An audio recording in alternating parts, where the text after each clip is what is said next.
para encontrar ese punto. Ya me salí, no sé dónde está. Por aquí creo que está. ¿Y después qué tengo que hacer? A ver, concepto. Yo igualé la función, la igualé, la derivé y la igualé a cero. ¿Sí? ¿Y después qué tengo que hacer? De esta ecuación derivada igual a cero, tendré que encontrar, ¿no es cierto?, cuánto vale esto para saber dónde está el máximo o el mínimo. ¿Sí? O sea que aquí después tengo que despejar, despejar X.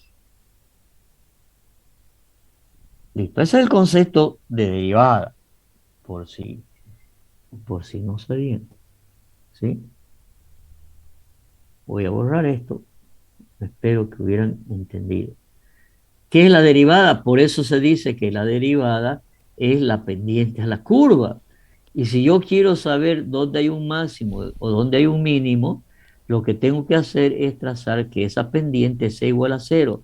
Por lo tanto, lo que tengo que hacer es derivar la, la ecuación, igualarla a cero y despejar el valor.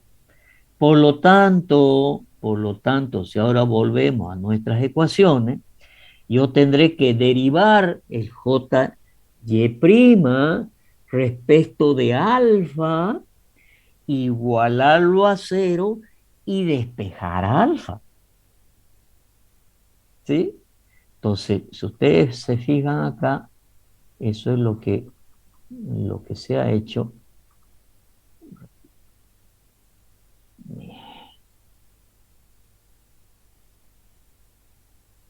Ok. Entonces, ejes principales de inercia, donde está el máximo y el mínimo. Entonces hay que derivar y'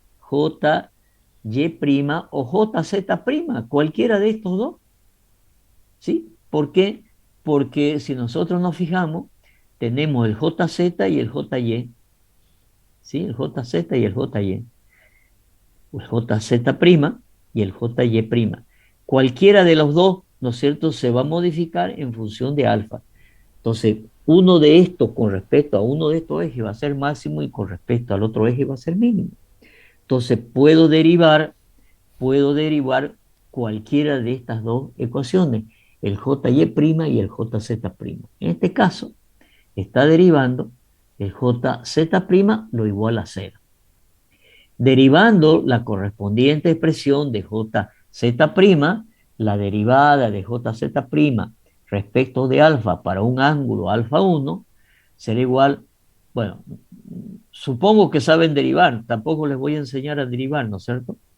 Supongo que saben derivar respecto de alfa. Será jz por dos veces el coseno. Y además teniendo en cuenta estas identidades trigonométricas, se llega a la conclusión de que la derivada la igualo a cero y me va a dar igual a esto.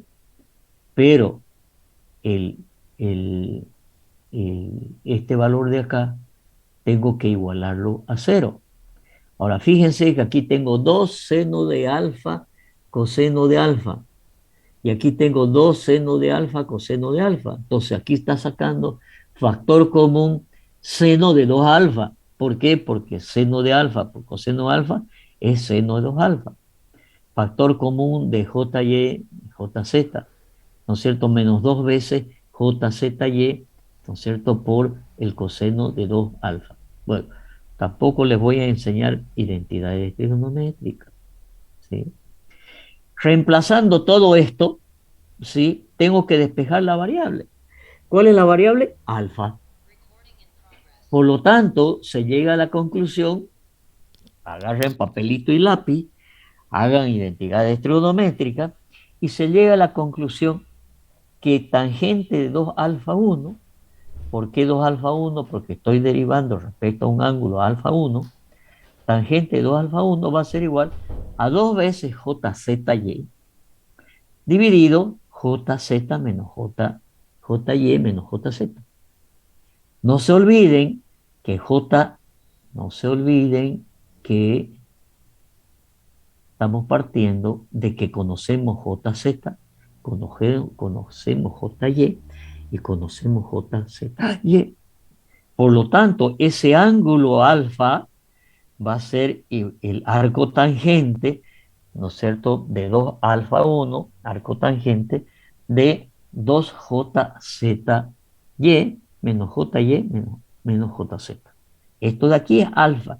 Y si, perdón, es dato. Si yo conozco esto, ¿no es cierto?, voy a sacar el arco tangente de 2 alfa 1.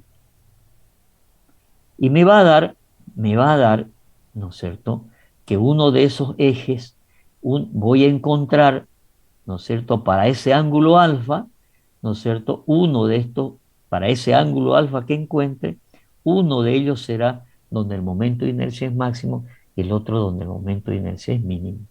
¿Sí? Muy bien. Ahora, ¿sí? Por eso dice aquí, ¿no es cierto?, difieren 90 grados. ¿Por qué? Porque, ¿no es cierto?, sabemos que la tangente de un ángulo, ¿no es cierto?, la tangente de un ángulo, a ver, voy a dibujar de nuevo, ¿sí? Porque no se acuerdan nada ustedes de esto. Si yo tengo una circunferencia trigonométrica, ¿sí? Y tengo este ángulo alfa, ¿cuál es la tangente? Este de aquí es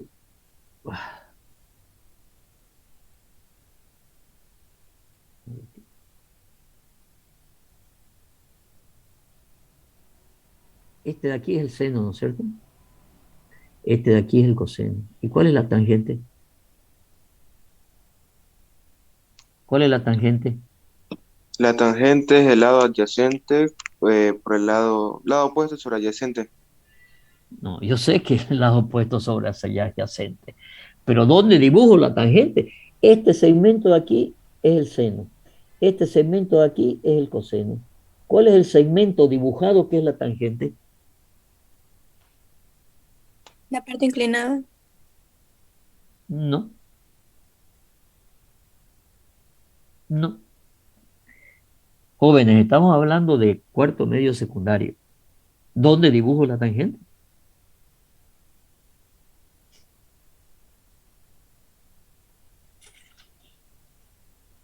La tangente, jóvenes, es esta de aquí.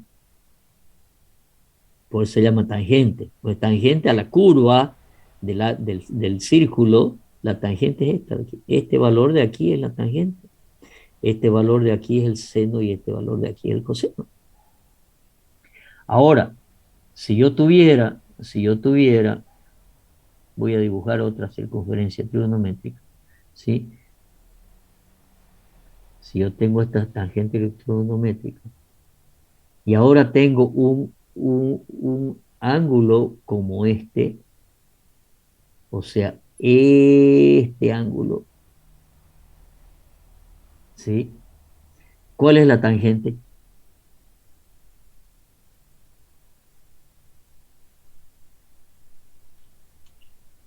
No es esta. ¿Por qué? Porque aquí, porque aquí para este ángulo, el coseno, perdón, el coseno es negativo y el seno es negativo. Por lo tanto, si tangente es seno sobre coseno, la tangente tiene que ser, ¿no es cierto?, negativo sobre negativo, va a dar positivo. Y este valor de acá, ¿no es cierto?, de tangente, ¿no es cierto?, es negativo. Por lo tanto, esta no es la tangente. La tangente es esta de aquí. Bueno, pero más no puedo explicarle, no voy a volver al secundario, jóvenes. me imagino entonces lo difícil que va a ser para ustedes, ¿sí? Entender, entender la deducción de esta fórmula. Se lo voy a decir rápido, está en el libro, no me voy a meter a enseñarles trigonometría ni matemática. Lo que sí les voy a decir, que el momento de inercia máximo y el momento de inercia mínimo están dados para un ángulo alfa 1, para un ángulo alfa 1, cuya el doble de ese ángulo, ¿no es cierto?, es el valor de 2jy dividido jz menos jy. ¿De acuerdo? Ahora, obviamente tienen que tener en cuenta estas funciones trigonométricas, ¿sí?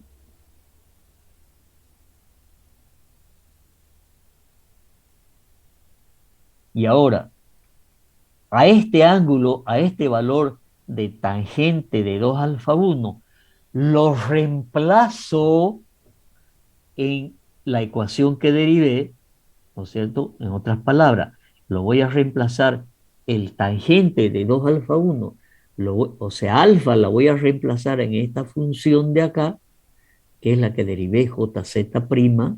Si reemplazo alfa aquí, que es puro funciones trigonométricas, me va a quedar, ¿no es cierto?, unas expresiones como esta, que el j eh, reemplazando el 2 tangente de 2 alfa, ¿sí? Y teniendo en cuenta todas estas funciones trigonométricas, me va a quedar que el momento de inercia máximo es igual, fíjense, en función de los datos, un medio de jz más jy más un medio de la raíz cuadrada de jz menos jy al cuadrado más 4 veces jzy al cuadrado. Todo esto de aquí es dato. Y el mínimo, la única diferencia es este signo menos. Y todo esto de aquí es dato. Y esto será el valor de momento de inercia máximo y el momento de inercia mínimo, que está en un par de ejes, ¿sí?, a una distancia alfa 1, donde ese alfa 1 tiene esta expresión en función de los datos de 2jzy sobre jy menos jz. Muy bien. Ahora, si ese valor, ese, ese valor de tangente de alfa 1, o sea, el valor donde el momento de inercia es máximo y mínimo, reemplazo alfa en esta ecuación, perdón, reemplazo alfa en esta ecuación jz', me da, ¿sí?, reemplazando alfa en esa expresión, me va a dar que el J12 es igual a 0. Todo esto se hace 0. ¿Qué quiere decir? Gran deducción, que donde el momento de inercia es máximo y mínimo, el momento centrífugo siempre será igual a 0. Vuelvo a repetir, estoy reemplazando el valor de alfa 1 en la expresión de jz' y', ¿dónde está? Estoy reemplazando alfa 1 en esta expresión de aquí, jz' y'. Al reemplazar eso y deducir las funciones trigonométricas, me da igual a 0.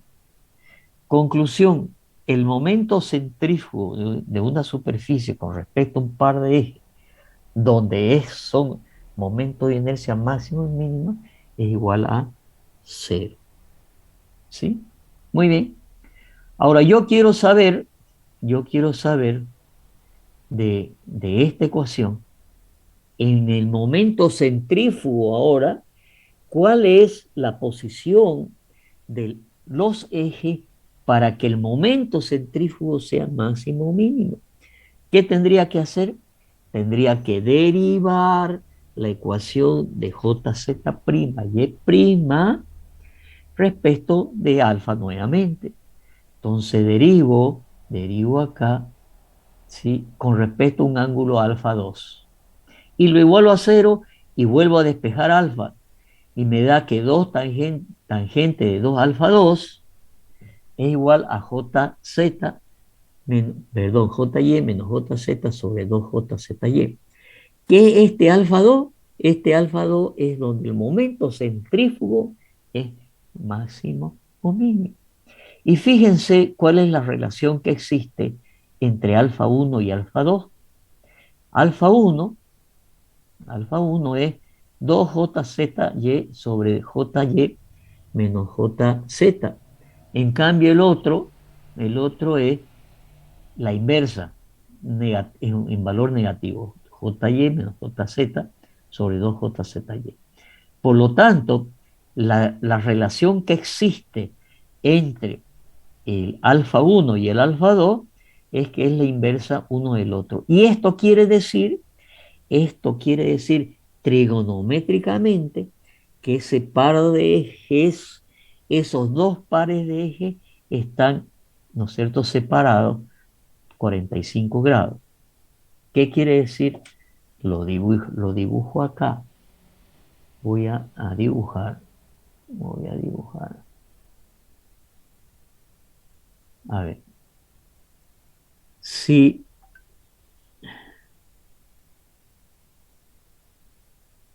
no quiero enganchar el dibujo.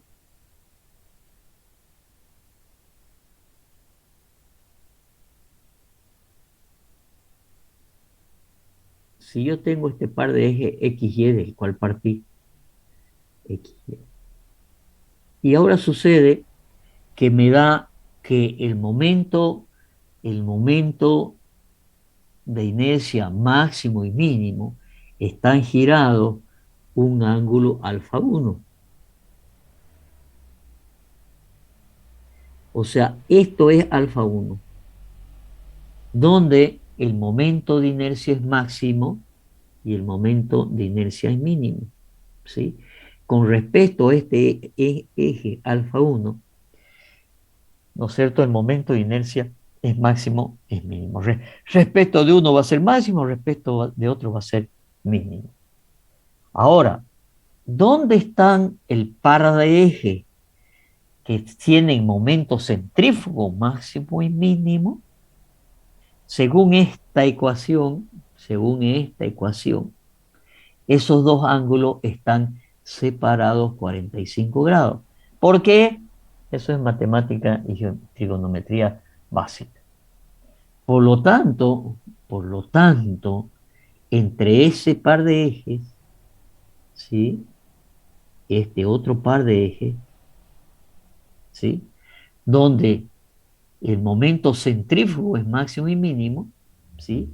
Este ángulo de aquí sería alfa 2, ¿sí? Alfa 2. Pero entre estos dos pares de ejes, donde el momento de inercia es máximo y mínimo y donde el momento centrífugo es máximo y mínimo, ¿no es cierto?, es 45 grados. Eso es lo que nos está diciendo, ¿qué cosa? Esta ecuación de aquí. ¿Sí? ¿Por qué? Averígüenlo matemáticamente. ¿Por qué cuando un ángulo es igual a otro, a la inversa del otro, de sus tangentes, están separados 45 grados? ¿Sí? Y ahora lo que queremos saber, cuánto vale el valor del momento centrífugo con respecto a estos dos pares de ejes, ¿sí? ¿Qué es lo que tengo que hacer? Tendré que reemplazar el alfa 2 en cuál ecuación. Tendré que reemplazar en la ecuación de JZ', reemplazo alfa aquí y me va a dar el valor de momento centrífugo máximo y momento centrífugo mínimo. Y reemplazando eso, llega a esta ecuación, que el momento centrífugo máximo es más la raíz cuadrada de esto, el momento centrífugo mínimo es menos la raíz cuadrada de esto, ¿sí? Y esto es lo que yo les decía, ¿no es cierto? Acá está el momento de inercia máximo, momento de inercia mínimo, ¿sí? Y entre este y este momento centrífugo máximo y mínimo, y entre estos dos hay 45 grados.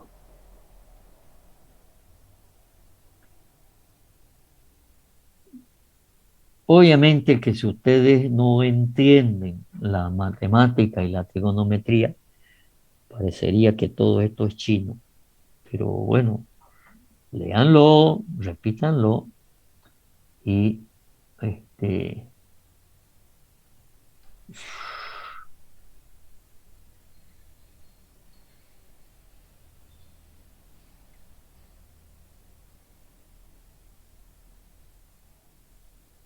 y sobre esta figura, ¿sí? Van a hacer el ejercicio completo, ¿sí? Van a hacer el ejercicio completo. ¿Qué tengo en esta figura? Tengo un rectángulo, tengo un triángulo que le saco y tengo un círculo que le saco. Y queremos encontrar con respecto a ejes que pasan por su baricentro, cuáles son los momentos de inercia máximo mínimo, cuál es el ángulo alfa 1, cuál es el ángulo alfa 2 y cuál es el momento centrífugo alfa 1 y alfa 2. En otras palabras, para esta figura, queremos encontrar todo esto de aquí que hemos desarrollado. ¿Sí? Por lo tanto, ¿qué es lo que tenemos que encontrar? ¿Qué es lo que tenemos que tener como dato? Tenemos que tener, ¿no es cierto? JX, JY y JXY. Tenemos tenemos que tener para esta figura el momento de inercia con respecto al eje que pasa por su baricentro, el momento de inercia con respecto a este eje que pasa por el baricentro. Eso saben hacerlo, ya lo hemos, ya lo hemos hecho para una figura similar aplicando el teorema de Steiner, ¿sí? Y una vez conozcamos, ¿sí? Determinar, acá dice, determinar JXG, JYG y JXG y G, ¿sí? Y después tenemos que encontrar, ¿sí? De esta ecuación de acá, de esta ecuación, perdón,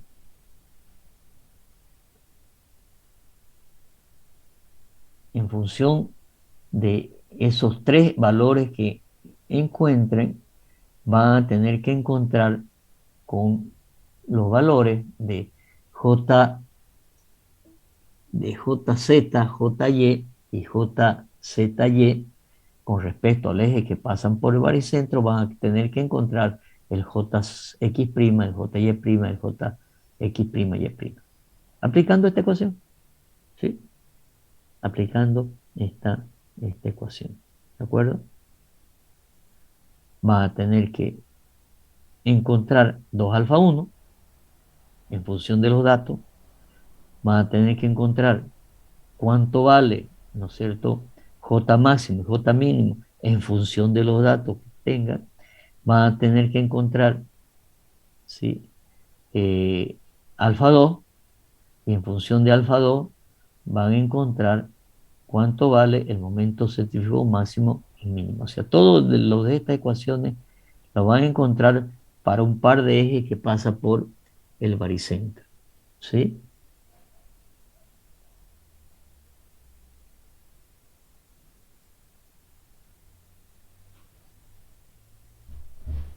Bueno, jóvenes, con eso terminamos este capítulo. Con eso terminamos este capítulo. Esto está en el libro. Así, empieza más o menos en, les mostré el libro, ¿no? Lo teníamos el libro por aquí.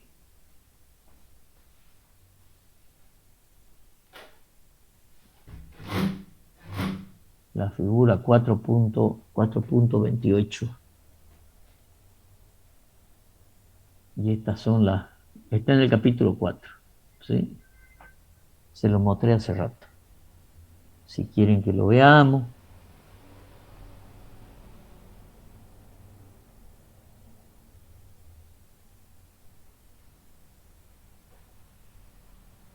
Aquí está.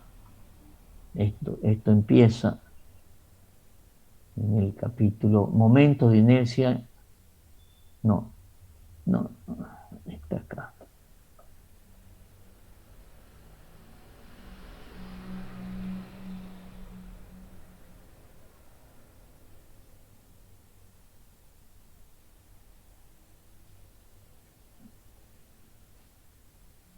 Aquí está, ¿sí? Ahí está la figura y está toda la deducción que hemos hecho, ¿ok?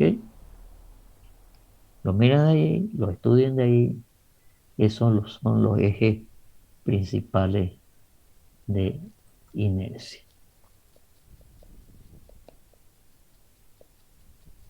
Eso es, jóvenes. Hemos terminado el capítulo de geometría de las masas. A ver, hay un temita más en esto, una definición más, ¿sí? Una definición que se llama radio de giro, ¿sí? Por definición, por definición, el radio de giro es igual, lo voy a hacer con lapicito, se lo llama I al cuadrado, es igual a el momento de inercia sobre la superficie. Deme un momentito.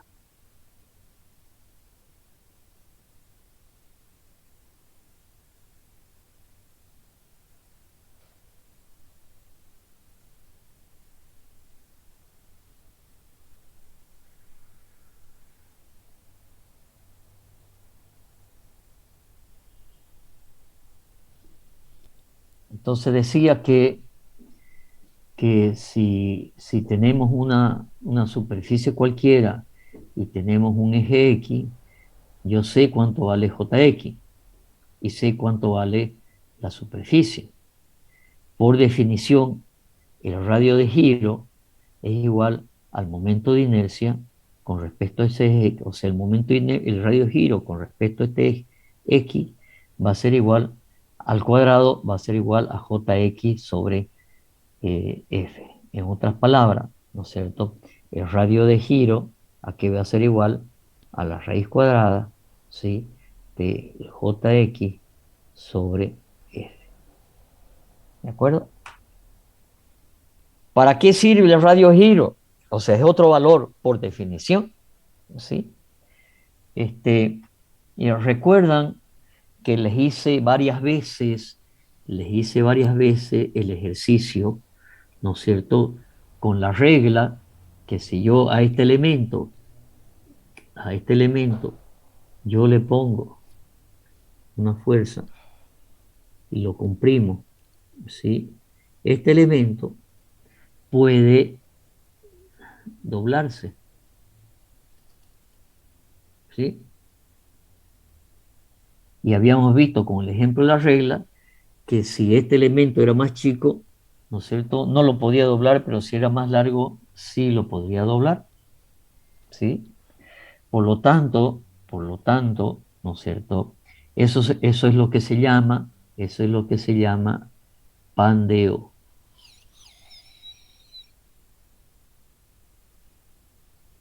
Pandeo. Entonces, para calcular el pandeo depende de lo que se llama la esbeltez del elemento estructural. Entonces, una columna que es muy delgada y es muy larga, ¿no es cierto? Puede sufrir pandeo. ¿Cómo se calcula el pandeo? Mediante teoría.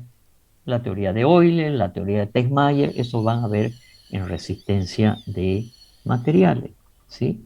Entonces, por ejemplo, si yo tengo una columna, ¿sí?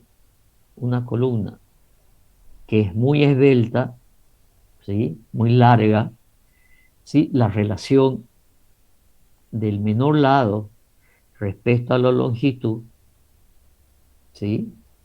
La esbeltez, que se define más o menos como la relación entre la longitud y el lado menor, ¿sí? Ya podemos, si eso es mayor, si eso es mayor, si eso es, no me escribe, mayor, no quiere escribir, si esto es mayor, si esto es más o menos mayor a 15, sí podemos ver que posiblemente haya pandeo, ¿sí? Si la relación entre la longitud y el menor lado de la columna es mayor a 15, ya hay que ver de calcularlo a pandeo. Por ejemplo, no sé si ustedes ubican las columnas que están hacia afuera del módulo 222. Hay unas columnas que nacen abajo y que no se apoyan en la primera planta, sino que siguen hasta la segunda planta. Esas columnas son bien esbeltas. Pero, por ejemplo, en una columna normal de un edificio que puede tener, ¿no es cierto?, la altura, ¿no es cierto?, 3 metros, y que sea una columna que tenga acá 50 centímetros de ancho por 70 centímetros.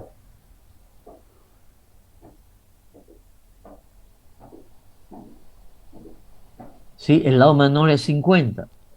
Entonces, lambda, perdón, va a ser igual a 3 metros, que son 300 centímetros, dividido 50 centímetros.